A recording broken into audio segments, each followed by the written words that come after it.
उत्तरध्ययनानि आगम में कहा गया है। सव्वम विलवियम गीयम सव्वम नट्टम विडम्बियम सव्वे आभरणा भारा सव्वे कामा दुहावहा। आदमी मनोरंजन में भी रुचि लेता है,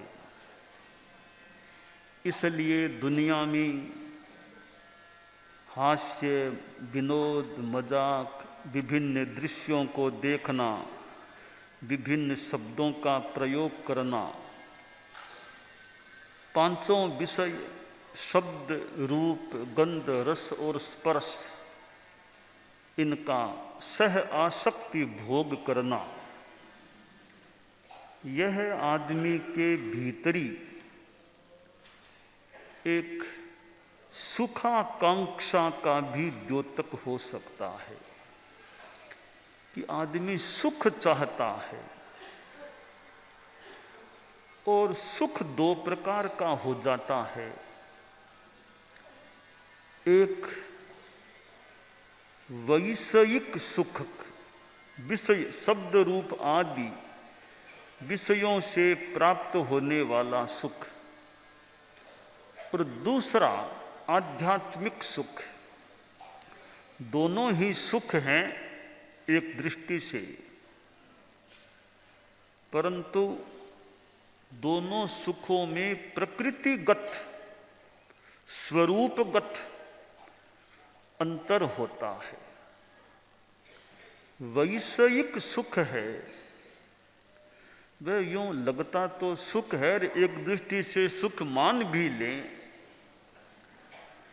परंतु वह आसक्ति के साथ, आकांक्षा के साथ भोगा जा रहा है, तो मानना चाहिए दुख को वह साथ लेकर ही आ रहा है। आदमी जन्म लेता है, जीवन जीता है, एक दिन अवसान को प्राप्त हो जाता है, मृत्यु को प्राप्त हो जाता है, तो मानना चाहिए कि जन्म के साथ आदमी मानो मृत्यु को लेकर ही आता है, और समय आने पर मृत्यु प्रकट हो जाती है। इसी प्रकार ये जो वैषयिक सुख होते हैं, वे मानो अगर आसक्ति के साथ भुक्त हो रहे हैं तो साथ में दुख को लेकर आए हैं। और जहां विषयासक्ति से विरक्ति हो जाए, यथा यथा समायाति संवित्तौ तत्वमुत्तमम् तथा तथा न रोचन्ते विषयाः सुलभा अपि यथा यथा न रोचन्ते विषयाः सुलभा अपि तथा तथा समायाति संवित्तौ तत्वमुत्तमम्। जैसे जैसे आदमी साधना के पथ पर बढ़ता है, उत्तम तत्व को प्राप्त होता जाता है, वैसे वैसे ये वैषयिक सुख रुचिकर नहीं लगते, अरुचिकर या रुचिकर नहीं लगते हैं। और जैसे जैसे विषय सुख विरक्ति बढ़ती है, तो वैसे वैसे आदमी उत्तम तत्व को प्राप्त कर लेता है, कर सकता है। जहां आत्मा की ओर लगाव हो गया, त्याग की ओर बढ़ाव हो गया, आकर्षण हो गया, संयम का रसास्वादन हो गया, फिर आदमी विषय भोगों से विरक्तता का अनुभव कर सकता है। मनोरंजन पर आत्मरंजन का अंकुश, कि मनोरंजन संसार में चलता है। गृहस्थ लोग मौके मौके पर उनके आमोद प्रमोद, मनोरंजन, खाना पीना, गाना, नाटक आदि आदि के माध्यम से मनोरंजन करने का प्रयास कर सकते हैं, पर इससे भी ऊपर वो आत्मरंजन, आत्मरमण करना, आत्मा में रहना। और जो आदमी आध्यात्मिक दृष्टि वाला बन जाता है कि ये जो सुख हैं, बाह्य सुख हैं, ये किंपाक फल के समान, जहाँ ये किंपाग फला मनोरमा रसेन वर्णेन ये भुज्यमाना ते खुड्डये जीवीय पच्यमाना ए ओवमा काम गुणा विवागी। किंपाक फल रस और वर्ण से मनोहर लगते हैं, परंतु उसको खाने का परिणाम कष्टमय हो सकता है, होता है। तो ये वैषयिक सुख हैं, एक बार भले बढ़िया लगे, परंतु इनका परिणाम बढ़िया नहीं। तो आत्मरंजन, आत्मरमण, जो आत्मरमण से सुख मिलता है, विषय विरक्ति से सुख मिलता है, वह सुख बहुत अच्छा पवित्र हो सकता है। जैसा कि आगम में कहा गया कि सुख है क्या, यूं तो हम अनेक दृष्टियों से सुख की व्याख्या कर सकते हैं, पर आगम में जो एक आध्यात्मिक सुख की मानो परिभाषा दी गई है, जे निर्जिन्ने से सुहे, जे निर्जिन्ने से सुहे, कर्म निर्जीर्ण होने से जो मिलता है वह वास्तविक सुख है, वह वास्तव में सुख है। एगंत सुखम समुवे ई मोक्षम, मोक्ष में जो सुख है वह एकांत सुख है, और विषय भोगों में जो सुख है वो अनेकांत सुख है। कि मोक्ष का सुख है उसमें दुख साथ में है ही नहीं, केवल सुख है, इसलिए वह एकांत सौख्य है। विषय भोगों में है वो अनेकांत सुख, यानी सुख के साथ वहां दुख भी मानो जुड़ा हुआ रहता है। तो कर्म निर्जरा होने से जो सुख मिले, मोहनीय कर्म निर्जीर्ण होने से, मोहनीय कर्म कृश और क्षीण उपशांत होने से जो सुख मिलता है, और क्षीण मोह की अवस्था में जो सुख है वो तो कहना ही क्या, वो सुख तो वापिस जाने वाला नहीं। तो मोह क्षीण हो गया, फिर जो सुख प्राप्त है वह सुख अपने आप में अक्षय है। मोह तो क्षीण हुआ है, सुख मानो अक्षय मिल गया है, वह सुख कभी क्षय को प्राप्त होने वाला नहीं। ऐसा वो आत्मिक सुख प्राप्त हो जाता है, ऐसा प्रतीत हो रहा है। तो मनोरंजन पर आत्मरंजन का अंकुश, कि ये मनोरंजन बाह्य चीजें हैं, वो संसार में ठीक है, चलता है मनोरंजन, पर साधक आदमी और गृहस्थ भी सोचे कि मनोरंजन ठीक है, पर हमारा लक्ष्य आत्मरमण, आत्मिक सुख पाने का होना चाहिए। एक पदार्थों से मिलने वाला सुख है, दूसरा आत्मा से मिलने वाला सुख है। आदमी के कसाय प्रतनु हो जाते हैं, पयणु कोह मान मायालु, कसाय प्रतनु हो गए, कोई विशेष लालसा नहीं है, शांति है। तो साधु तो शांतिमय होना चाहिए, सदा लाभ अलाभ में, सुख दुख में मध्यस्थ हैं, शांतिमय वैराग्यमय आनंदमय आत्मस्थ हैं, वासना से विरत आकृति सहज परम प्रसन्न है, साधना धन साधु अंतर भाव में आसन्न है। तो साधु का कितना सुंदर चित्रण परमेष्ठी वंदना में किया गया है कि साधु कैसा हो, सदा लाभ अलाभ में, लाभ हुआ तो ठीक, अलाभ हुआ तो ठीक, दोनों में समता। कि साधु को आहार मिल जाए तो भी ठीक है, कभी नहीं मिला तो भी कोई बात नहीं, शांति में रहो।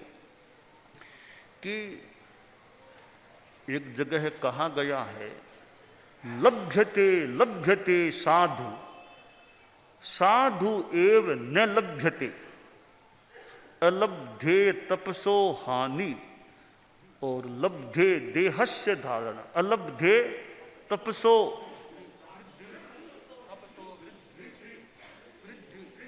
अलब्धे तपसो वृद्धि लब्धे देहस्य धारणा। कि भी के लभ्यते लभ्यते साधु साधु एव न लभ्यते और अलब्धे तपसो वृद्धिर लब्धे देहस्य धारणा। कि साधु का चिंतन कितना उच्च कोटि का रहे। अब हम कहते हैं, सुनते हैं कि भाई पॉजिटिव थिंकिंग रखो, पॉजिटिव थिंकिंग रखो, नेगेटिव थिंकिंग मत करो। ये बात यूं मोटा मोटी ठीक हो सकती है कि चिंतन पॉजिटिव रखे, नेगेटिव चिंतन नहीं करना। इसके साथ एक और बात है, रियल थिंकिंग करें, real thinking, not only not negative thinking, positive thinking, but real thinking, वास्तविक चिंतन करें। वस्तु स्थिति क्या है उसको भी समझ लें। कि पॉजिटिव थिंकिंग यूँ अच्छी बात एक संदर्भ में हो सकती है, तो उससे भी ऊपर की बात रियल थिंकिंग की वास्तविकता क्या उसको देखो। दोनों पक्ष है कि भाई ग्लास में पानी है पर आधा ग्लास भरा हुआ है, आधा खाली है, आधा भरा हुआ है। एक आदमी देखता है गिलास तो खाली पड़ा है, खाली पड़ा है ना, वो भरे हुए पर ध्यान नहीं देकर खालीपन पर ध्यान दे रहा है कि गिलास तो खाली है ना, खाली पड़ा है। इसको हम नेगेटिव थिंकिंग के रूप में ले लें। दूसरा आदमी भी गिलास तो भरा है ना, कितना पानी पड़ा है, पी लो, पानी पड़ा है ना, वो भरे हुए जो पानी है उसको देख रहा है। हम उसको भले पॉजिटिव थिंकिंग कह दें। अब रियल थिंकिंग क्या है कि भाई वास्तविकता है, ग्लास आधा भरा है और आधा खाली है, ये रियल थिंकिंग हो जाती है। केवल खालीपन को देखा तो मान लिया नेगेटिव थिंकिंग, केवल भरे हुए हिस्से को देखा तो पॉजिटिव थिंकिंग, और भरा हुआ है और खाली भी दोनों को देख लेना वो रियल थिंकिंग हो जाती है। तो कोई घटना हो भाई ठीक है, ये पॉजिटिव थिंकिंग भी संभवतः एकदम उच्च बात नहीं, बहुत उच्च से थोड़े नीचे स्तर की बात प्रतीत हो रही है। बहुत ऊंची बात है, रियल थिंकिंग करो, जो है वैसा जान लो। एक आदमी थोड़ा बीमार हो गया, मान लो थोड़ा कमर में दर्द हो गया, दुखता है, शरीर दुख रहा है। अब कोई आता है कि मेरे तो कमर दुखती है, कमर दुखती है, बहुत दर्द है, दुखती है, वो बार बार दुखता है, इसको रटन बार बार इसी का उल्लेख कर रहा है। तो किसी ने कहा भैया कमर दुखती है, बाकी तो तुम ठीक ही हो ना, बाकी तुम्हारे हाथ ठीक हैं और पाँव भी ठीक है, दिमाग ठीक है और पाचन वगैरह ठीक है, इतना तो ठीक ही है, इसको देखो तुम्हारे ठीक है। तो ठीक है, इसको देखो, इसको बोले पॉजिटिव थिंकिंग कह दें। पर रियल थिंकिंग क्या, इतना मैं अस्वस्थ हूं बाकी मैं स्वस्थ हूं, ये रियल थिंकिंग हो जाती है। तो रियल थिंकिंग पर ध्यान देकर हम रखूं मैं समता। कोई पूछे महाराज साता है ना आपके, थोड़ा बुखार हो गया था, नहीं सब ठीक है, ये सब ठीक है। कहाँ किसी संत से पूछा कि भाई कैसे है बुखार, नहीं बिल्कुल ठीक है, बिल्कुल ठीक है। बिल्कुल ठीक हो तो लेटे हुए क्यों, उठो काम करो, फिर तो गोचरी जाओ काम करो। बिल्कुल ठीक है तो लेटे हुए क्यों, फिर तुम्हारे बुखार आया हुआ था और अभी भी थोड़ा बुखार संभवतः है, नहीं बिल्कुल ठीक है, बिल्कुल ठीक है। तो यह एक कोई नए की अपेक्षा से मान लो कह दे बिल्कुल ठीक है, पर रियल थिंकिंग में हम जाएं तो संभवतः तुम बिल्कुल ठीक होते तो लेटे क्यों रहे हो, उठो काम लगो, पुरुषार्थ करो। ये रियल थिंकिंग ठीक है, परंतु इतनी सी कमी है, अभी मैं काम कर सकूं वो स्थिति नहीं है, थोड़ा बुखार है। तो हर घटना में नेगेटिव थिंकिंग हो सकती है, पॉजिटिव थिंकिंग हो सकती है, अगर हो सके तो रियल थिंकिंग भी इतना ये अब रखना क्षमता है। अब थोड़ी गड़बड़ है, कोई साधु आया भी बोलो कैसे है, तो बता दो भी मेरे इतनी तकलीफ है, यह तकलीफ है, यह तथ्य है, मेरी तकलीफ है, परंतु मेरा मनोबल भी अभी ठीक है, कोई खास बात नहीं है, थोड़ा काम भी कर सकता हूं। तो तकलीफ होने पर तकलीफ को तो स्वीकार कर लो, तो साथ में मनोबल रखो, हिम्मत रखो, भी कोई परवाह नहीं है, थोड़ी है तो है, हम अपना काम करते रहें। कि छोटी मोटी थोड़ी तकलीफ हो गई तो हमारा रूटीन क्रम है कि जितना हो सके उसको चलाने का प्रयास करें। थोड़ी बहुत तकलीफ है, थोड़ा उपाय भले करना हो तो कर लो, तो झटपट काम को क्यों छोड़ें, जैसा द्रव्य क्षेत्र काल भाव हो। तो जो कहा गया लभ्यते लभ्यते साधु, कि साधु गोचरी जाए और आहार अच्छी तरह मिल गया, अच्छी बात है। कभी वर्षा आ गई, घरों में जोगवाई नहीं थी, आहार नहीं मिला, तो भी ठीक है, कोई बात ठीक है। कि प्रश्न हुआ दोनों ठीक कैसे हुए, आहार मिलना ठीक है, आहार नहीं मिलना ठीक है, तो कहा भी दोनों ही ठीक है। दोनों ठीक कैसे, अलब्धे तपसो वृद्धि ही, आहार नहीं मिले तो यह सोचो आज मेरी तपस्या हो रही है, तवोत्ति अहियासई, आज तप हो रहा है, मेरे तप की वृद्धि हो रही है, इसलिए नहीं मिलना भी एक दृष्टि से ठीक है। तपस्या हो रही है, आज उपवास सहज ही आज उपवास कर ले, आज मिला नहीं, 11 साढ़े 11 बज गए, अब कब वर्षा रुके, आज उपवास ही कर लेगा। तो मुझे तो आहार नहीं मिलने से तप करने का मौका मिल रहा है, आत्मा के लिए तो लाभ ही हो रहा है। मिल जाए तो कि लब्धे देहस्य धारणा, कि मिल गया तो ठीक है, आज शरीर को भाड़ा देने का मौका मिल गया, शरीर को पोषण मिल सकेगा। तो न मिले तो भी ठीक, मिले तो भी ठीक। अब यह एक चिंतन का क्रम अभी देख लो, मिल गया तो ठीक ही है, शरीर के काम आ जाए, नहीं मिला तो आत्मा की तपोवृद्धि की दृष्टि से अच्छी बात है। तो यह मनोरंजन और आत्मरंजन, आदमी दुखी कई बार एक प्रकार के चिंतन से आदमी दुखी बन जाता है, चिंतन दूसरा आया वो दुख गायब दूर हो जाता है। बस चिंतन से आदमी दुखी बन सकता है और चिंतन से आदमी सुखी भी बन सकता है। बस थोड़ा चिंतन हमारा प्रशस्त हो जाए, बढ़िया हो जाए, तो हम दुख से, मानसिक दुख से मुक्त भी हो सकते हैं। चिंतन वो थोड़ा अन्यथा हो गया तो आदमी भीतर में घुटता है, दुख होता है, दुखी बन जाता है। तो हम चिंतन को अच्छा रखें, बस चिंतन बढ़िया है। और कोई समस्या आ भी गई तो ठीक है, समस्या का भार न हो तो बढ़िया, बाकी तो इंसान है, कभी तनाव भी हो जाए। फिर कोई समस्या, कठिनाई, प्रॉब्लम आ गई है तो दिमाग पर ज़्यादा तनाव नहीं, भार नहीं, ठीक है, कि चिंता नहीं, चिंतन करो। कोई कठिनाई समस्या है तो चिंता का भार न ढोकर चिंतन करो भी इसका solution, how can we solve this problem, हम समस्या को समाहित कैसे कर सकें, उस पर ध्यान दो। बाकी चिंता का भार लगभग न हो तो अच्छा रह सकता है।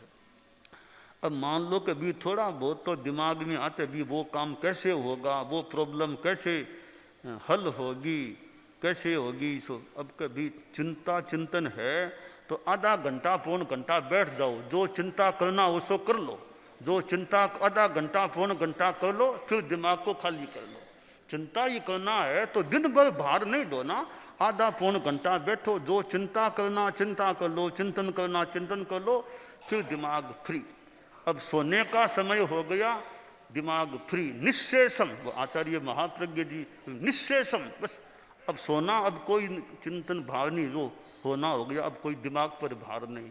तो सोते समय हमारे दिमाग में भार न रहे, सोना अच्छा हो जाए, नींद अच्छी आ जाए, तो टेंशन फ्री, सोते समय कोई टेंशन नहीं, ज़्यादा विशेष तनाव नहीं, आराम से सो जाओ, कायोत्सर्ग की मुद्रा में सो तो वैसे सो जाओ, अपनी अच्छी नींद आ जाए तो इसलिए ये मनोरंजन पर आत्मरंजन का अंकुश, जितना आदमी बाह्य सुखों में लिप्त हो जाता है, तो वो बाह्य सुखों में लिप्त होना दुख का कारण। इसलिए आत्मरंजन, आत्मरमण की जो अनुकूलता प्रतिकूलता जो आ गई, बस अपने ज़्यादा आकांक्षा नहीं, बस संतोष है कि जो मिल गया उसमें हो, जहाँ तक संतोष रखें, और जरूरत हो तो प्रयास कर लें, पर मन में शांति रखें। तो ये आमोद प्रमोद, शब्द रूप गंध रस स्पर्श, इनके जो ये भौतिक सुख हैं, इनमें आदमी आसक्त न बने तो साधु लाभ अलाभ में सुख रहे, सुख दुख में समता रहे और मध्यस्थ भाव रहे, अपना शांति में वैराग्य भाव है, भीतर का वैराग्य है, कोई राग ज्यादा नहीं है, बाह्य आकर्षण नहीं है, और तो फिर वो भीतर का आनंद उपलब्ध होने की संभावना बन सकती है। तो हम कैसे आत्मरमण में जा सके, ये आत्मरमण हो कैसे? जितना हम बाहर के आकर्षण से भीतर में मुक्त रहेंगे कि आसक्ति नहीं, ठीक है, जो काम करना वो कर लिया, दायित्व निभा दिया, पर मोह नहीं, आसक्ति नहीं, तो हम भीतरी सुख प्राप्त कर सकते हैं। आत्मरमण की स्थिति की बढ़िया भूमिका या बढ़िया स्थिति बन सकती है।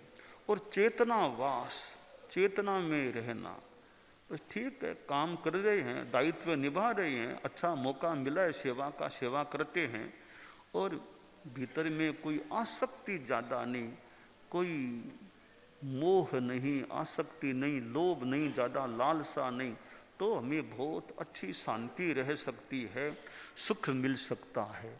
तो यह मनोरंजन पर आत्मरंजन का अंकुश। तो मनोरंजन संसार में चलता है, मौके टोके त्योहार पर्व आते हैं, मनोरंजन की भी एक अपनी विधा परंपरा है कि इस मौके पर कितना उल्लास है, आमोद प्रमोद, खेल आदि आदि। पर साधक आदमी ये सोचे इससे ऊपर जो सुख है वो आत्मरमण का सुख है, मैं उसमें रहने का, उसे प्राप्त करने का, प्राप्त हो गया तो उसमें रहने का प्रयास करूं।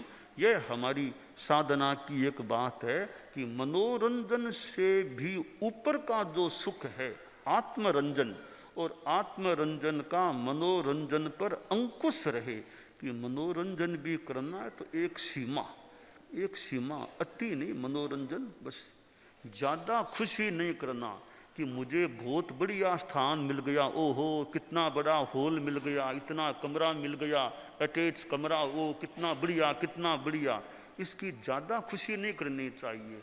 क्योंकि ज़्यादा खुशी, कोई चीज़ मिल गई ठीक है, यथा योग्य उपयोग कर लें, भले कोई कुछ मिल गई, पहले तो मुझे इतना स्थान नहीं मिला, बाद में ऐसी व्यवस्था हुई, इतना बढ़िया हॉल, इतना बढ़िया कमरा, अटैच, बहुत अच्छा, इसकी अति खुशी नहीं करनी चाहिए, ठीक है, मिल गया उपयोग कर लें भले। तो बाहर की अति खुशी नहीं होती है, तो भीतर का वो सहजानंद संभवतः उजागर हो सकता है।